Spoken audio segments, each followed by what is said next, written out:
We're continuing in our fantasy unit, and today's goal is to keep track of problems.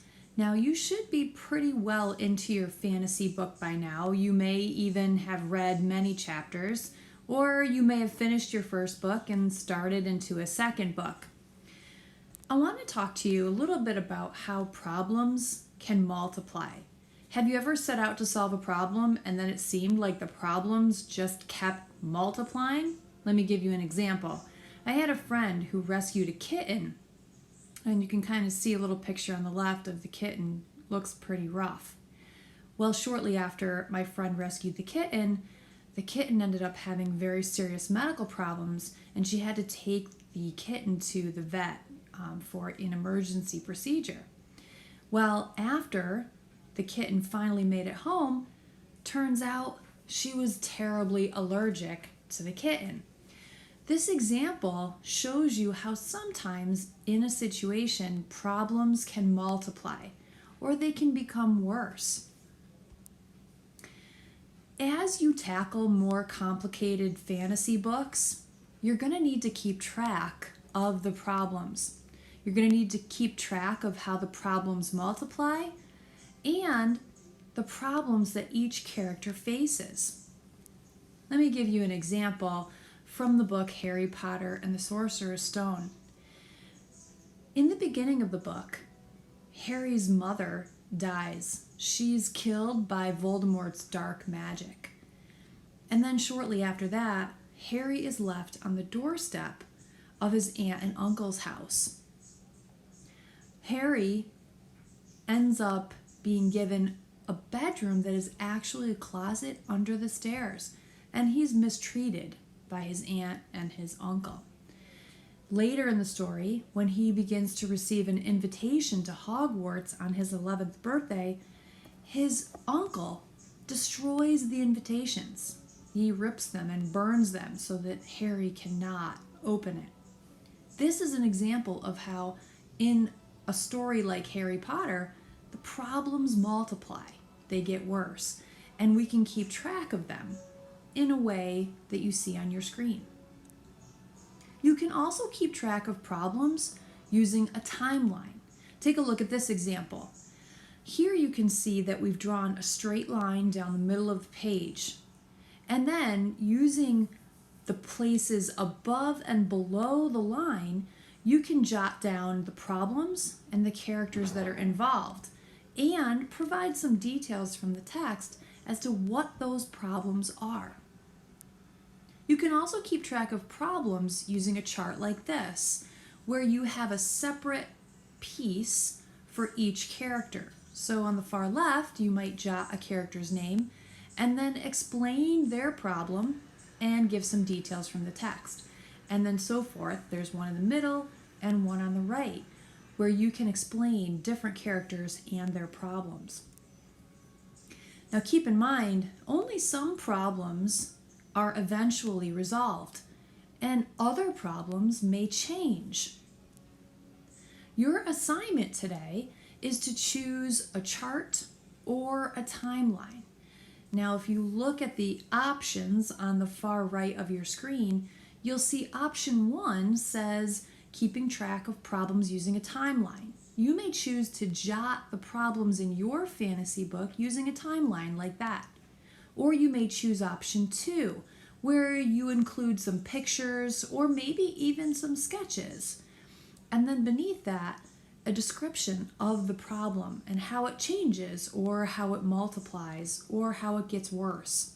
Or you may choose option 3 on the bottom, which is keeping track of problems using a chart, such as one block, which uses a character's name and an explanation of their problem with some details from the text.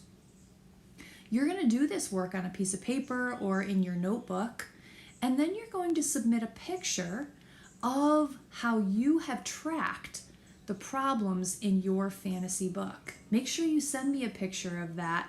You could also do this on Keynote and send me a picture of that slide. You would just have to take a screenshot and then upload that into Schoology. I'm looking forward to seeing how your problems are multiplying or changing over time. You're going to need to keep track of those problems because the problems are really important and they might help us learn about characters or perhaps learn life lessons. Have fun with this assignment, and I'll talk to you soon. Okay, so let's take a look at what this might look like. I'm reading a book called The Dragon of Cripple Creek, and it is a fantasy book that you can find in Epic. I'm going to start by trying this out with a timeline. So I'm going to go ahead and draw a line down the center of the page, and I'm going to keep track of the problems in this book. And at the very beginning, the main character, Kat, she tricks a kid into giving her money. And then a little while later, and this time I'm going to draw a line underneath the timeline, and I'm going to write, Dad catches her. He's upset because she's tricking another kid into giving her money. And then I'm going to go ahead and draw a line up above the timeline. And a little later in the book, we find out that Kat and her family are poor. And that is a problem for them. And then a little bit later on, we find out that they used to have a large home, take vacations, and attend private school. So their life has changed a lot. And then a few pages later, Kat reveals that her dad is just no fun anymore. He's all business. And then a couple pages later, we found out that Mom had a serious accident.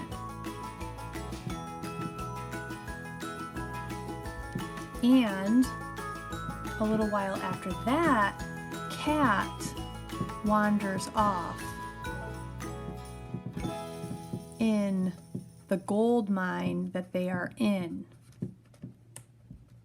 And then just a little while after that, we find out that Mom didn't just have a serious accident, we find out that Mom is unconscious. And what you can see is that I kept track of the problems in the book by writing them on the timeline and making sure that I included some of the details from the story, but also I'm able to notice how the problem kind of got worse and worse. Okay, I'm going to show you another way that you could keep track of the problems as they multiply throughout a book. And this is where you can create a portion of your notebook for each character. And I'm going to use The Dragon of Cripple Creek again because that's the book I'm reading right now. And the main character in this book appears to be Kat so far. And in the book, Kat is unhappy because her life has changed so much.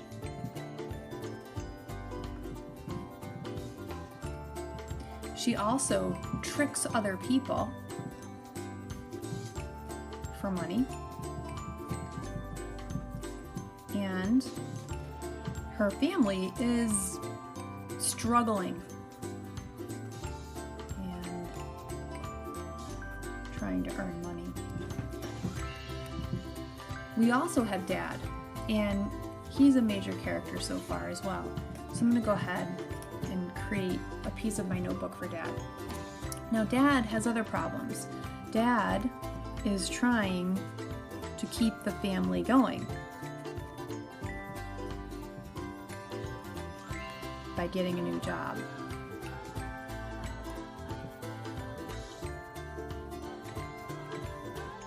And because life has gotten so difficult, Dad is no fun anymore. He's really serious. And then we've got Mom, who in this part of the book, is not with us as a character, but her story is told. And Mom has had a serious accident. And we learn about how that accident happened, but because of that accident, she's unconscious. And the book tells us that she is in what they call a vegetative state, which means that her brain is not active in a typical way. So if you take a look at this particular problem chart, we've got the main characters of Kat, Dad, and Mom, and we've listed some of the problems that each of those people have. Now, some of these problems connect. For example, Kat is trying to trick others for money, and that connects to them being poor and Dad trying to keep the family going by getting a new job. Their struggle also connects to Dad being no fun. And of course, Dad trying to get a job connects to Mom having a serious accident. So a lot of these problems connect and have a relationship with each other.